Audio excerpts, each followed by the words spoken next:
automat.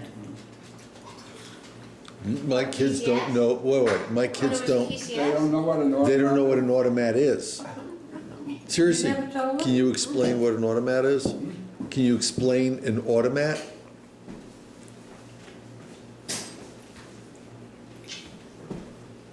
I don't know if you can explain it, you gotta see it. Well, they're not gonna see one, so you better explain I've never it. seen it in movies. They Have you seen it in they used to movies? have one On I 42nd don't know Street. what it is. on 42nd Street, You put money in. It was there up until about 20 years ago. yeah, right, down on, You would Open a walk, window, you put money in, you open a window. Have you seen it in a movie? What movie? I've seen it in Amsterdam. In Amsterdam they have They it? have them. Like a sandwich or something? They have like Girls. hamburgers and hot dogs and. well, then it was all cold foods, and then you would take it out, and then the thing would rotate for the next Yeah. person. you Oh, yeah, I've see seen the that. panels on the door over here, all the squares. Yeah. Oh, it was a bag of them, yeah. Imagine Very a nice. wall of Half that, size. A whole room of them. except that instead of the large squares like that, they were half size. And the half size was actually a door, a swinging door that could flip open. Uh-huh. So from the other side of the panel, they were wide open, and there were people in the back over there preparing food. They had cakes, and they had sandwiches, and all different kinds Yeah. of stuff. And there was a label on the front side telling you what was in there. In order to get whatever you wanted, the cookie or the sandwich or dessert or something like that, you had to put in coins into a slot. Like a And it nickel. would tell you either nickels, it was either a nickel or a dime or 15 cents, but in multiples of 5. So there was a cashier here, if you went there with your dollar bill and she gave you 20 nickels. Then you go to the window, and if what you wanted was 10 cents, you put 2 nickels in and the window would flip open and you Sure. stick the hand in and get the cookie out. Or if you wanted a sandwich, it was maybe 30 cents, so you put in the appropriate number of nickels and the window would flip open and you get the sandwich out. Yeah. Yeah, And it's right in then front of you. you walk down the line and there was a coffee dispenser over there. And you put in a couple of coins and you got your cup of coffee. And then there was a bunch of tables, and you took your stuff over and sat down and had your food. Besides the tables, there were 6 phone booths. In those days, they had telephone booths. You went to the phone over here and you can make a call or do whatever you want. So when we started business, that became our office. It was rent-free. You know what?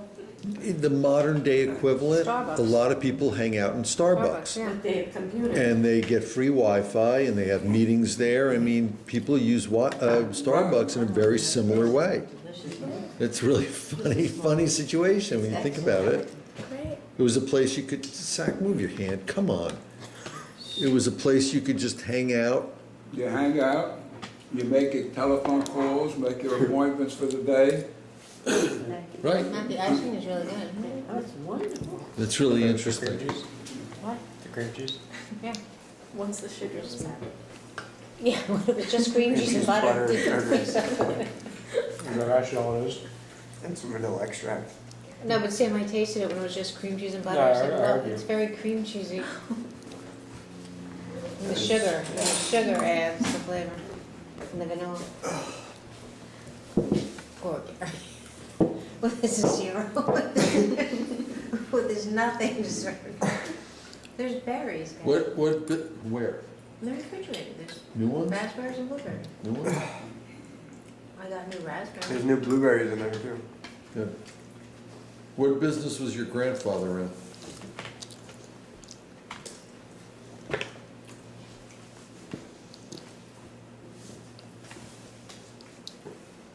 I don't know what he did.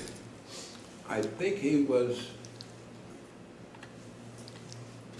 a carpenter, my mother's father. But he got too old for that. And his daughter, my Aunt Alice, lived in Vineland, New Jersey. She was a communist. And we have the whole story. Chef wrote a whole story Oh, about okay, it. hold on, keep going. And one of her children married a guy who was a chicken farmer. He raised chickens and also eggs, and, which was a natural byproduct of chickens. And they had an egg business. They Right. would crate the eggs and sell it to various food stores or chains and stuff like that. So he would send a carton of eggs from Vineland, New Jersey to Lower Manhattan. What? How could that possibly be worth it? It takes 3 hours now. Then it took even longer. So it took longer. For So- a carton of eggs? No, A crate. a crate, Oh, a whole a crate? whole crate of Oh, eggs. got it. So the crate must have had one, two, at least 12 to 15 dozen eggs in it.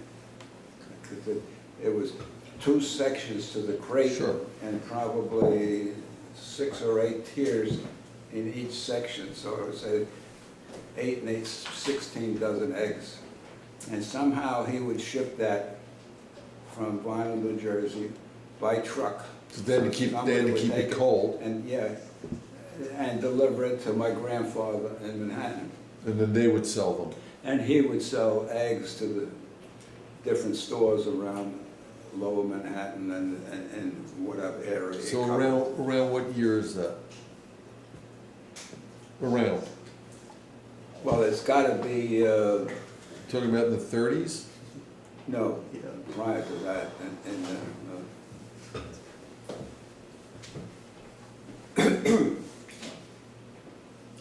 I had to be 13 to 15 years old. So late 30s?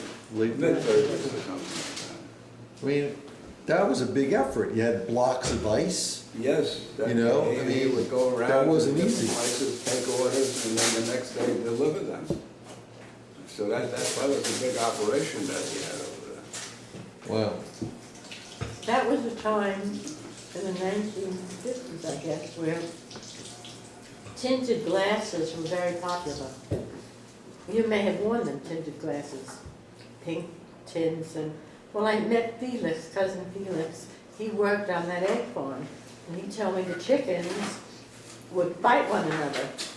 And they could knock one eye out, and there was a problem with the chickens. And he found that if he put lenses, I thought he was kidding me, he put lenses, he stapled pink lenses, plastic lenses on the chickens, and that quiesced them. They didn't fight. They had stapled pink lenses, these chickens. Yeah. That's a true story. You saw The chickens were wearing chickens sunglasses. walking around with sunglasses. Otherwise, they would fight one another. Oh, God. So they walked around in rosy worlds, Oh, my at God. peace. Okay. Now that. And what about your other grandfather? Now, you know, my cousin, what's the guy that had the restaurant? Michael Ranas. Michael Runner. Oh, yeah, Oh, you made it his restaurant. He died, you know. I know, What? I know. No, I'm telling you, he died. No, I know. What happened to him? His father had a unique business. He was a chicken vaccinator. Chicken vaccinator? Right. No, they're old. They're There's no way. In southern New Jersey, there was a large section of chicken growers in the Gary, these are new. Divine, New Jersey area.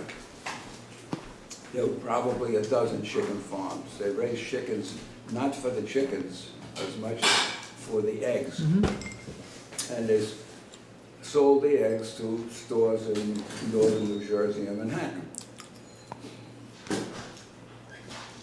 So in order to keep the chickens healthy and productive and producing, they were subject to diseases, so this guy, how he got into the business, I don't know, but went around the farms vaccinating the chickens to protect them from these various diseases, so that the eggs that they produced would pass inspection. In those days, it was early television days, probably You're talking 48 to 51? probably right after World War II. Yeah. I remember my neighbor next door was building a TV set from a kit. But there used to be, I don't know how many TV stations operating, not many, probably 2 or 3 or 4 or something like that. And one of them had a program called What's My Line? Sure. You remember what? Bennett Cerf.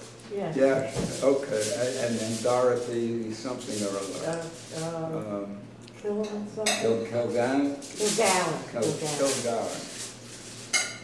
Well, you had 4 people that were judges. Yeah. Surf and Kilgallen and 1 or 2 other name types of things. And a contestant would come on. Zach, and- listen to this. And the question put to the audience was, what's my line? What did that guy do? Or what did that girl do? Or woman do? The judges had to ask yes or no And they questions. would ask questions. The contestant. But it had to be a yes or no question. Had to be yes or no, and if you got a yes, you got another chance. And If it you got a has to no, be a simple question that you can answer yes or no. And they would say, are you a doctor? And he Well, would nothing say, like that. well, that could be it, whatever the question is. Do you drive a car? No. Do you does it sell involve stuff? animals? Do you sell stuff to people? Yes or no? Yes, I sell stuff to people. Do you sell birds to people? No. Do you sell animals to people? No. So what happened when your cousin came on? And that was the type of thing. And if they could not guess what the contestant did within the framework of maybe a dozen questions, the contestant would win a prize. They couldn't remember that? Huh? Your grandfather went? No. If they could guess, he got a prize also, but a lesser type of a prize. I mean, maybe he'd get theater tickets or something like that. Whereas if they could not guess, he would get a greater type of prize. So my cousin, Fred? what's his name? Just a little, because I'm so fat What's the guy from the restaurant? now. Michael Honor. Michael's father was on the, somehow got on the show on What's My Line, and they could not guess what his line was. So when it came to the end of the program, well, okay, we give up. What is it? He said, I'm a chicken vaccinator. And they looked at him and said, who are you kidding? What do you mean you're a chicken vaccinator? And he says, I live in Vineland, New Jersey, and I go around to all the chicken farms and vaccinate the chickens to protect them. Yeah, Individual. that was a big show in the Right, 50s. that was a big I mean, show. there weren't a lot of shows. Yeah, yeah. So, you know, I mean, everybody in America would You watch this figure out the stuff. person's job. Yeah, yeah. Wait, is this the show where the guy who witnessed the Lincoln assassination went on the show in Yes. 1955? Yes, Okay, that's an incredible clip. yes. Where You've you seen hear it. The guy was like in This his guy- 90s. This guy witnessed Abraham Lincoln being shot when he was about 5 or 6 years old. He was Oh, the wait, youngest. you just figure out the person's secret? Yeah, and he was the youngest person who actually was in No, the theater there when were Lincoln two was shows. shot. One is What's My Line, the other is I've Got a Secret. I think it was I've Got a Secret. Right. And this guy lived to a really, really old age, and he appeared on the TV. He like told a story to some newspaper in the mid 50s, And then the TV show found out about it, and they had him on the show in I think 1955 or 1956, nearly 100 years after Lincoln was shot. And that was a hit show, both of them. Yeah. And he was 95 years old at the time, and it's an incredible. And quote. he had witnessed it, and nobody guessed it, obviously. And he talked about how he was just a kid, so he had no idea what had happened, and he saw John Wilkes Booth jump and land on the You stage. saw that? And He he was thought, at the theater that night. and he thought that John Wilkes Booth was hurt, which he was, and that people should go help him. And he didn't know what was going on. So I had some relative, I don't remember, I don't know even know how or who, but I had a relative who had a chicken farm in Tom's River. New So it was Jersey? probably similar area. Isn't Tom's River near there? Well, Tom's River is probably 50 miles north of Vineland? Vineland. Yeah, so I had some relative, because I remember we used to visit there when I was really little. We would visit the chicken farm. Smelly thing. Yeah. Vineland, big chicken farm area. Yeah. I think they had like communes, Cape Canyon. because a lot of Europeans who came over were communists. Yes. Pretty well. Aunt Dallas was a big communist. Max. Later, give me next weekend. You had relatives who were communists. Did we all pass out our little notes? That's it. Chef wrote a whole I thing. wouldn't say they were Couple communists. They were more in the, They were communists. they were what you would call socialists. Socialists, they were socialists. Yeah. How did, like, when were they communists? They came over from Like Russia. in the mid 20th century?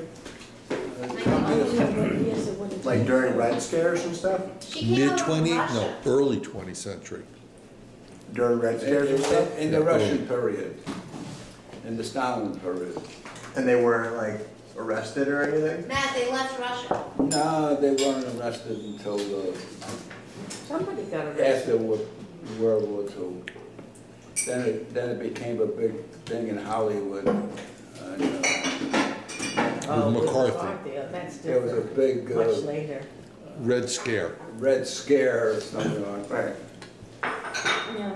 My girlfriend's father was editor of a newspaper called the National Guardian, which was a communist newspaper.